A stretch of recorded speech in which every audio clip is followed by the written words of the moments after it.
Hello there, welcome to my review of the Rockford Files, Season 3, Episode 18, New Life, Old Dragons, written by David Taylor and directed by Gino Schwark.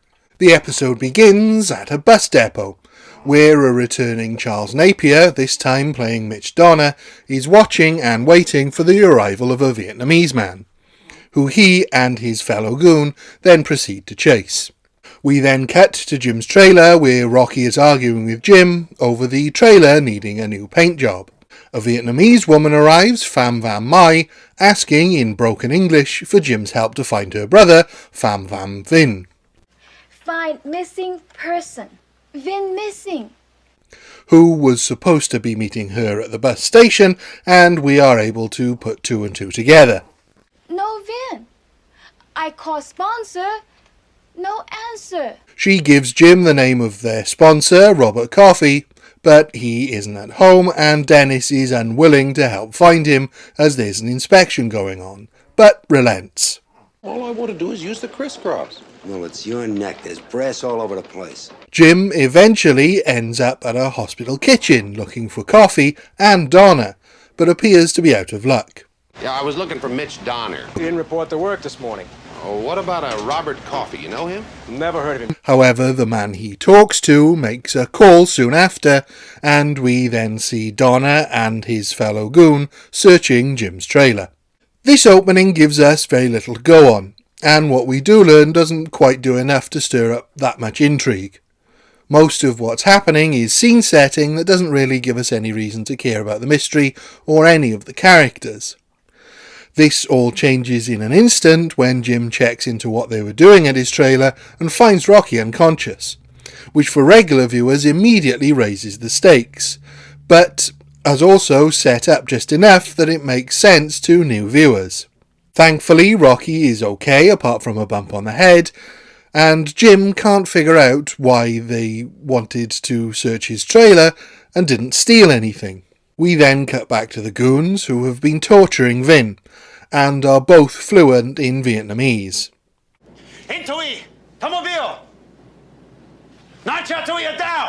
Jim meets the people Mai is staying with as he tries to find out what's going on, and the lady of the family, Kathy Hartman, is concerned that Mai is in some kind of trouble, but her husband Leslie tells her to let Mai live her own life. Let Mai do what she wants, and let me get back to my work, okay? The goons return to Jim's trailer and question him at gunpoint, but he's able to ditch them. Again, this is all very mysterious, as there's clearly something important about Vinh that the goons don't know, and Vinh isn't talking. This is a pretty risky strategy for the episode, moving at a fairly leisurely pace, as it could easily be boring to some viewers and requires a good payoff to feel satisfactory. But it's also an interesting change of pace for the show that was constantly reinventing itself in small ways throughout.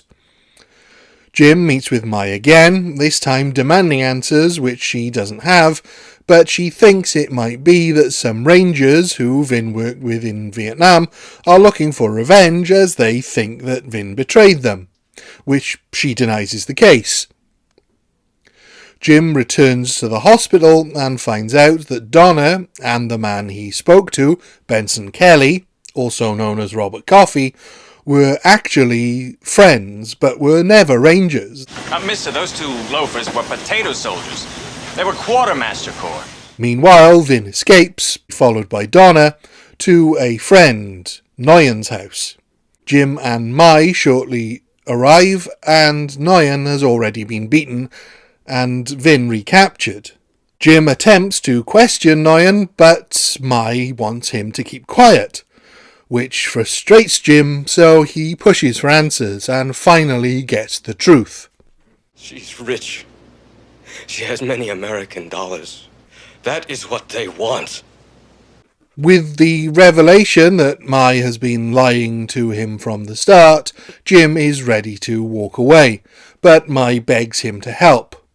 Look, I paid you $700. That ought to buy more than a quick brush off. Dropping her broken English, which she was only using to con Jim into thinking she was far more naive than she actually is.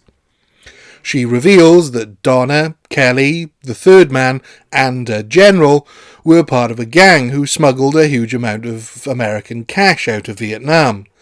The general died and left a case of $50,000 with Vin, who used Mai to get it into the US.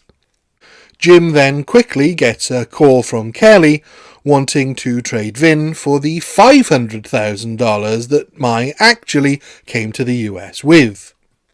When preparing the money to make the trade, Mai and Jim are confronted by an armed Leslie Hartman, who reveals that he was in military intelligence and brought Mai to the US, not to look after her as her sponsor, but to get the money from her brother, not realizing that she had it with her in his house the whole time. He gets violent with both of them, but before he can make his escape, the unwitting Mrs. Hartman returns home.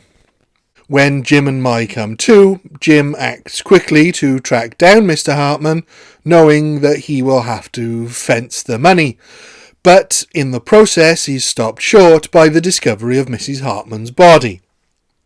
What started out as a slow-paced mystery about revenge on a potentially innocent man has, within the matter of a few scenes, become a tense race for justice against one of the worst crooks that Rockford has ever had to face. We've seen Jim tackle dim-witted goons like the kidnapping gang before, and so could confidently predict that he would come out on top.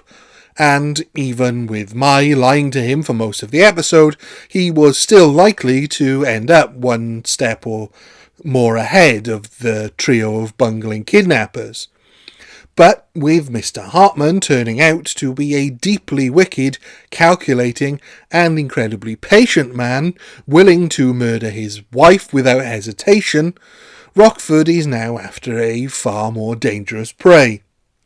Jim is as confident about staying ahead of the gang as we were and goes to trade with them without the money. He convinces them to keep Vin alive and help him get the money back off Hartman by going after him and the fences. Jim makes his move, and despite Kelly taking out Diet Charles Bronson, he and his fellow goon are no match for the fences hardman. But Jim manages to nab Hartman just as the cops arrive and arrest all of the villains, with Vin finally reuniting with Mai. The second half of this episode is a vast improvement on the first, with every element working together better. It's not that the first half is bad, it's just interminably slow, and doesn't do enough to drive the story forward at a reasonable pace. It feels like that part of the story could have been better told in a quarter of the time, leaving more room for us to get to know the characters a little better. If the story had spent more time building the relationship between Mai and the Hartmans, I think the emotional impact of the fatal twist would have landed all the harder, rather than showing us the somewhat pointless cat and mouse game between Jim and the gang. It never made a huge amount of sense to me why they thought he would know more than Mai, who they never even attempted to question. But having said that, I do like what they did with Mai's character, by having her adopt the faux pidgin English as a way to con Jim, as at first I was a little concerned that this was just falling into the trap of having a lazy Asian stereotype. Especially with the episode having the word dragon in the title, which really doesn't have much to do with the episode itself. Thankfully, this is shown as a ruse to exploit the lazy stereotype that others would have had. Overall, this is still a good episode, although it's not a great one. It does still have one of the best villains of the season, and despite its slow start, I think it more than makes up for that by the end. So for me, this is a 4 out of 5. Thank you. Goodbye.